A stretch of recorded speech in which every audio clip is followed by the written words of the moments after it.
हाँ जी, welcome back to another episode of Sunday Charcha series. Myself Umar Taskeer. Guys देखते हैं कि इस हफ्ते संडे चर्चा के पॉइंट ऑफ व्यू से आप लोगों के कौन कौन से क्वेश्चन है। सबसे पहला यहाँ पर क्वेश्चन है, how to make portfolio after completing your digital marketing course. अरे ये चीज तो मैं पहले ही बता चुका हूँ, फिर से मैं आपको बता देता हूँ कि डिजिटल मार्केटिंग कोर्स के अंदर जो भी आपने प्रोजेक्ट्स किए, अगर कोई डेडिकेटेड प्रोजेक्ट्स आपने नहीं किए हैं, तो जो भी आपने डिफरेंट टास्क किए हैं, उन्हीं का जो डॉक्यूमेंटेशन है वो आपके लिए एज पोर्टफोलियो एक्ट करेगा। क्योंकि अभी आपने कोई फ्रीलांसिंग वगैरह नहीं करी है या कहीं पर आपने जॉब नहीं करी हुई, तो उस टाइप के फुल फ्लेजेड प्रोजेक्ट्स के ऊपर आपने काम नहीं किया होगा। और एक और बात समझिए, 3 मंथ्स का कोर्स होता है। ऐसे में आपसे कोई एक्सपेक्ट भी नहीं करता है कि बहुत डेडिकेटेड, बहुत बड़ा पोर्टफोलियो जो है वो आप लेकर आए। अगर कोई ऐसा एक्सपेक्ट करता है तो इसका मतलब वो पर्सन को अभी डिजिटल मार्केटिंग कोर्सेज के बारे में कुछ नहीं पता है। 3 मंथ्स के या 4 मंथ्स के या 6 मंथ्स के डिजिटल मार्केटिंग कोर्स के अंदर 6-7 चीजें जो है वो प्राइमरी लेवल पर पढ़ाई जाती हैं। एसईओ पढ़ाया जाता है, गूगल एड्स पढ़ाया जाता है, मेटा एड्स पढ़ाया जाता है, परफॉर्मेंस मार्केटिंग के फंडामेंटल जो है वो पढ़ाए जाते हैं। इसी के साथ कुछ लोग एफिलिएट मार्केटिंग जैसी चीजों को इंक्लूड कर देते हैं, GA4 वगैरह होते हैं। तो ऐसे 6-7 प्राइमरी मॉड्यूल्स होते हैं और उसके बाद छोटे छोटे बहुत सारे डिफरेंट मॉड्यूल्स होते हैं। अब हर मॉड्यूल के बेसिस पे सेपरेट प्रोजेक्ट, डेडिकेटेड प्रोजेक्ट कराया जा सके 3 महीने से 6 महीने के कोर्स के अंदर, ये पॉसिबल है नहीं। तो अगर कोई ये एक्सपेक्ट कर रहा है कि आपने डिजिटल मार्केटिंग का कोर्स किया और बड़ा तगड़ा सा पोर्टफोलियो लेकर आए, तो उसकी एक्सपेक्टेशन ही गलत है। हाँ, ये जरूरी है कि जो भी आप कर रहे हैं उसके बेसिस पे आपके पास असाइनमेंट्स होनी चाहिए। इसीलिए हम लोग का जो digital marketing course specially for beginner है, उसमें जो सबसे इंपॉर्टेंट चीज है वो हैं हमारे असाइनमेंट्स। असाइनमेंट्स हम बहुत सारे करवाते हैं, ऑलमोस्ट हर एक क्लास के बाद एक असाइनमेंट होता है, जिससे प्रैक्टिकल चीजों को आप इंप्लीमेंट कर पाए और साथ ही साथ आपका जो पोर्टफोलियो वो तैयार हो सके। बिकॉज कोर्स के एंड में फिर याद नहीं रहता मैंने क्या सीखा क्या नहीं सीखा, कुछ मैंने डॉक्यूमेंट किया या नहीं किया। तो वो जो आपके असाइनमेंट्स होते हैं वो ही इतना बड़ा पोर्टफोलियो आपके लिए बन जाते हैं किसी भी जॉब वगैरह में अप्लाई करने के पॉइंट ऑफ व्यू से, जो आपके लिए बेनिफिशियल होता है। तो अगर आपने भी डिजिटल मार्केटिंग कोर्स किया है, कंप्लीट कर लिया है, तो पोर्टफोलियो बनाने का सीधा तरीका यही है कि जो भी आपने डिजिटल मार्केटिंग कोर्स के अंदर सीखा है उसके बेसिस पे जो बेसिक सी फंडामेंटल चीजें हैं उनको आप करें और उसी को एज पोर्टफोलियो आप शो करें। सेकंड यहाँ पर क्वेश्चन है, सर फेसबुक अकाउंट्स क्यों परमानेंटली रिस्ट्रिक्ट हो जाता है विदाउट एनी रीजन। देखो यार, permanently Facebook ad accounts restrict होता जरूर है, लेकिन विदाउट एनी रीजन नहीं होता है। कई बार जाने अनजाने में हम लोग कुछ ऐसी पॉलिसीज को वायलेट कर देते हैं जो बेसिकली फेसबुक के अगेंस्ट होती है। तो आप इस टाइप के जो ग्रे एरिया में थोड़े से बिजनेसेस होते हैं उनके लिए आप एड्स ही मत रन करें। अगर आप एड्स रन करेंगे तो डेफिनेटली आपके फेसबुक अकाउंट्स रिस्ट्रिक्ट होंगे। हाँ, फेसबुक की तरफ से एक ये बड़ी प्रॉब्लम जरूर है कि वो आपको बताता नहीं है कि किस वजह से उसने आपके अकाउंट को रिस्ट्रिक्ट किया हुआ है। बस बता देगा सीधे से कि आपने पॉलिसी का जो वायलेशन है वो किया हुआ, उसके बेसिस पे हम आपके अकाउंट को रिस्ट्रिक्ट कर रहे हैं। कई बार वो आपको अपील करने का ऑप्शन देता है, कई बार अपील के बाद भी आपके अकाउंट जो है वो रिस्ट्रिक्टेड ही रहते हैं, डिपेंडिंग ऑन आपने किस टाइप का जो वायलेशन है वो किया हुआ है और अपील के बेसिस पे वो सेटिस्फाइड हैं या नहीं। अगर आप ये सोच रहे हैं कि वो आपको बताएंगे प्रॉपर्ली, अच्छा आपने ये गलती करी, इसको ये सुधार लीजिए तो हम आपके अकाउंट को जो है ओपन कर देंगे, ऐसा नहीं होने वाला है। तो थोड़ा सा इस चीज का ध्यान रखिए कि प्राइमरी लेवल पर ही, शुरुआत में ही आपके अकाउंट जो है वो किसी भी तरीके से बैन ना हो या रिस्ट्रिक्ट ना हो। और फेसबुक के साथ ये पुरानी लड़ाई है एडवर्टाइजर्स की कि अकाउंट जो है बैन बहुत होते हैं, इसीलिए बहुत सारे लोग डिफरेंट टाइप्स के अकाउंट्स जो है वो क्रिएट कर लेते हैं। यहां पर मेंशन कर देता हूं, अकाउंट 1 हो गया एक, इसी तरीके से एक दूसरा अकाउंट हो गया अकाउंट 2, और एक पिक्सल है। अब यही पिक्सल जो है वो यहां पर भी अकाउंट 1 से भी शेयर्ड है, अकाउंट 2 से भी शेयर्ड है। तो फॉर एग्जाम्पल अगर ये अकाउंट जो है वो किसी भी तरीके से बैन होता है, किसी भी तरीके से रिस्ट्रिक्ट होता है, क्योंकि पिक्सल यहाँ पर अकाउंट 2 के अंदर शेयर्ड है, तो इस वाले अकाउंट से एड्स रन किए जा सके। तो बेसिकली इसमें सावधानी यही है कि आप मल्टीपल इंस्टांसेस ऑफ जो अकाउंट्स हैं वो बनाकर रखें। मल्टीपल अकाउंट्स अगर आपके पास होंगे तो उतनी ज्यादा आपको प्रॉब्लम नहीं होगी, बट 100% आप इस चीज को रोक नहीं सकते। नेक्स्ट यहाँ पर जो क्वेश्चन है वो है, गुड मॉर्निंग सर, मैं अभी डिजिटल मार्केटिंग का कोर्स कर रहा हूँ, मुझे गूगल एड्स में स्पेशलाइजेशन करना है, मुझे गाइड करें कि कौन से टूल्स के ऊपर फोकस करना चाहिए। वैसे मैं GTM, GA4 और माइक्रोसॉफ्ट क्लैरिटी को यूज करता हूँ अपने प्रैक्टिकल प्रोजेक्ट में। बहुत अच्छा है ये इकोसिस्टम जो आप बता रहे हैं, बहुत ही परफेक्ट है। अगर आप गूगल एड्स रन कर रहे हैं तो GTM हो गया आपके टैग्स को फायर करने के पॉइंट ऑफ व्यू से, GA4 हो गया एनालिटिक्स के पॉइंट ऑफ व्यू से, और माइक्रोसॉफ्ट क्लैरिटी आपका हो गया हिटमैप के टूल्स के पॉइंट ऑफ व्यू से। दिस मोर देन इनफ, और आपको टूल्स वगैरह सीखने की जरूरत नहीं है। बाकी आप गूगल एड्स के डैशबोर्ड लेवल की जो चीजें हैं उनको आप सीख लें। कन्वर्जन ट्रैकिंग वगैरह थोड़ा सा अच्छे से आप सीखें, ऑफलाइन कन्वर्जन ट्रैकिंग वगैरह अच्छे से सीखें, आप का जो गूगल एड्स है वो अच्छे से तैयार हो जाएगा। हो सकता है मैंने और भी वीडियोस बनाए हों गूगल एड्स से रिलेटेड टूल स्टैक के, बट क्योंकि आप शुरुआत कर रहे हैं तो पहले आप गूगल एड्स का जो वेब इंटरफेस है वो सीखें। GTM से आप ट्रैकिंग कर लेंगे, GA4 से आप ट्रैफिक के एनालिसिस कर लेंगे, क्लैरिटी से, जैसे मैंने आपको बताया हीट मैप एनालिसिस आप कर लेंगे तो आपका काम जो है वो हो जाएगा। नमन भाई का next question, sir I have 1.5 years of experience in graphic design and video editing as freelance to a YouTuber, achieving 60 million organic views, crazy, बहुत अच्छा है, on Instagram personal pages but failed in monetising pages, so I worked in a startup as a SMM फॉर 4 months making 60+ content monthly and handling 2 social media accounts, all platforms alone, but left due to creative fatigue as thinking daily new ideas left no brain. I am now pivoting to performance marketing. My plan currently learning from your videos and offline Google Meta guides, then doing internship for practical exposure. सही है, plan तो सही है.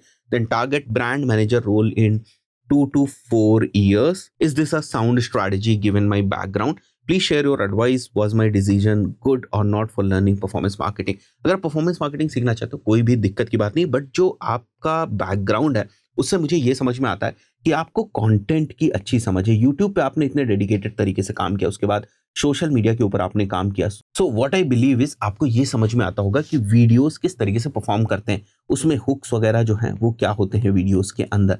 तो ये सारे elements जो है वो आपको अच्छे तरीके से समझ में आते होंगे। सो मैं रिकमेंड करूंगा कि परफॉर्मेंस मार्केटिंग में भी आप मेटा एड्स को चुने तो आप और बेहतर परफॉर्म कर पाएंगे, बिकॉज 60 to 70% का काम आपका ऑलरेडी जो है वो हो चुका है। अगर आप क्रिएटिव्स को अच्छे से समझते हैं, अगर आप हुक्स को अच्छे से समझते हैं, अगर आप एड्स को अच्छे से समझते हैं, आप साइकोलॉजी को अच्छे से समझते हैं और प्रोडक्शन वगैरह को भी आप समझते होंगे, तो आपके जो क्रिएटिव वाला पार्ट होता है मेटा एड्स के अंदर वो ऑलरेडी तैयार है, उसमें कुछ करने की जरूरत नहीं है। सो मेटा एड्स को अगर आप सीखेंगे तो व्हाट आई बिलीव इज कि आपको ज्यादा बेनिफिट होगा। सर मेरा एक प्रोजेक्ट है जिसमें क्लाइंट को लीड चाहिए बट उनका ब्रांड न्यू एड अकाउंट है, तो उसमें फर्स्ट कैंपेन अगर लीड्स का चालू किया तो क्या सही होगा और उसी में फनल्स के क्रिएटिव एड सही होगा?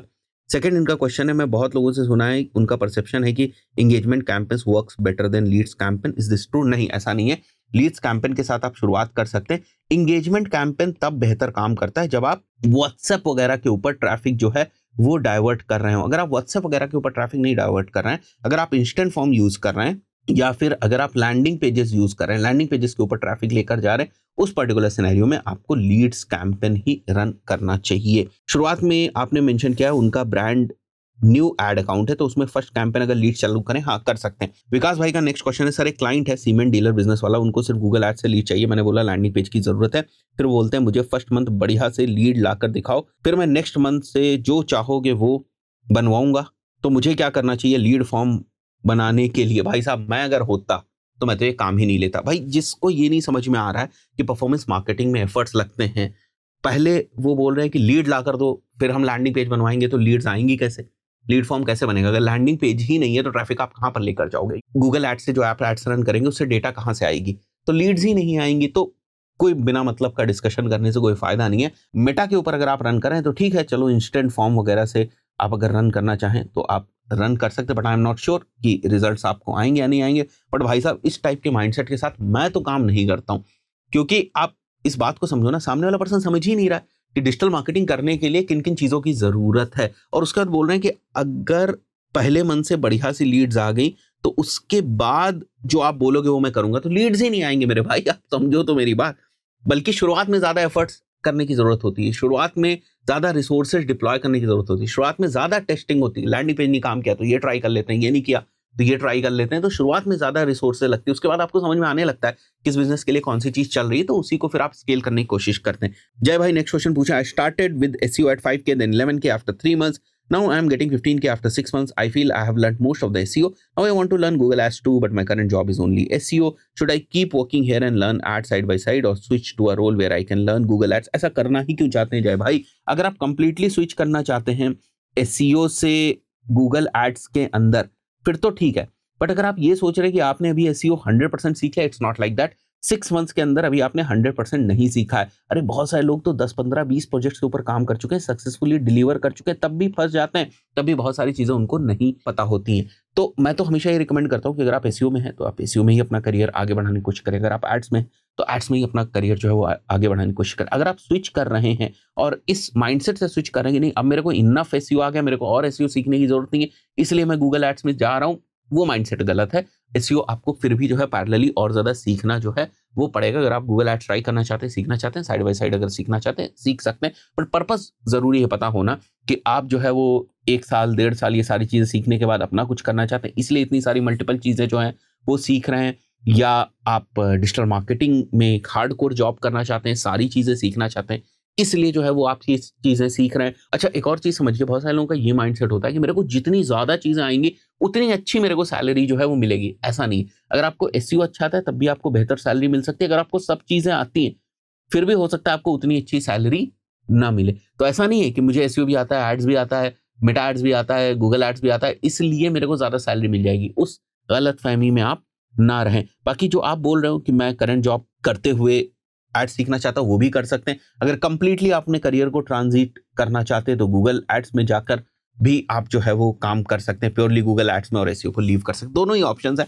It totally depends on you कि आपकी करंट सिचुएशन के हिसाब से आपको कौन सी चीजें बेहतर जो है वो सूट कर रही हैं। नेक्स्ट जो क्वेश्चन है वो दिशांत भाई का है, do you think the drop shipping business will still be relevant to 2026 and the next 2-5 years? यार देखो, एज अ मॉडल तो ये सही है ही है, मतलब ऐसा नहीं कि ड्रॉप शिपिंग नहीं चलती है, बिल्कुल चलती है। और अब थोड़ा सा ड्रॉप शिपिंग मॉडल पिछले कुछ सालों में रोबस्ट भी हो चुका है, बट मैं इसके बहुत ज्यादा फेवर में रहता नहीं हूँ, और मैंने कभी भी ना ड्रॉप शिपिंग करी नहीं, तो मैं बहुत अच्छा आपको गाइड नहीं कर पाऊंगा। But as a drop shipping model ये चीज काम करती है। पहले नहीं करती थी, क्योंकि पहले प्रोडक्ट्स वगैरह की जो आउटसोर्सिंग है उतनी अच्छी नहीं होती थी, प्रोडक्ट्स में उतने ज्यादा चेंजेस नहीं होते। मान लिया आपको कोई विनर प्रोडक्ट मिल गया और वो वेंडर की तरफ से आउट ऑफ स्टॉक हो गया, तो फिर आप क्या करेंगे? आपको प्रॉब्लम हो गई, आपके लिए वो विनिंग प्रोडक्ट था, आपका रेवेन्यू जो डाउन हो गया, तो काफी भागम भाग जो है वो रहती थी, कुछ भी स्टेबल जैसा नहीं होता था पहले। बट इस चीज को over the period of time vendors ने रियलाइज किया। वो अब जो पर्सन उनसे प्रोडक्ट्स ले रहा होता है, जिसको भी वो प्रोडक्ट्स दे रहे होते हैं, वेंडर्स उनके लिए कस्टमाइजेशंस वगैरह भी कर देते हैं, और अब अच्छे कॉन्ट्रैक्ट्स वगैरह भी होने लगे। वेंडर्स केवल उन्हीं को देते हैं, बट उन सब चीजों के लिए आपके पास अच्छी सेल वगैरह भी होनी चाहिए। तो अभी अगर ड्रॉप शिपिंग को एज अ मॉडल मैं बात करूं तो ठीक है, बढ़िया है, बट ये टोटली डिपेंड करता है यार कि किस टाइप के प्रोडक्ट्स आप प्रमोट कर रहे हैं और उसमें कुछ सेल आ रही है या नहीं आ रही है।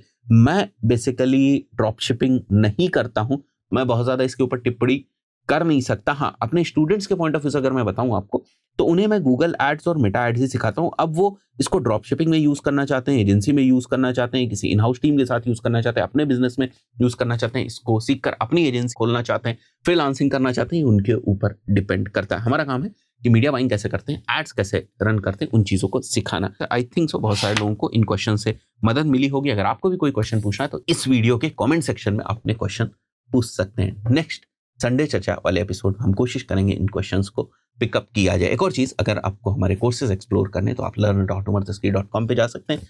अगर आपको हमारी एजेंसी की सर्विसेज एक्सप्लोर करनी तो आप utdigitalmedia.com पे जा सकते हैं। So that's it for this particular video. Till the next video, till then good bye.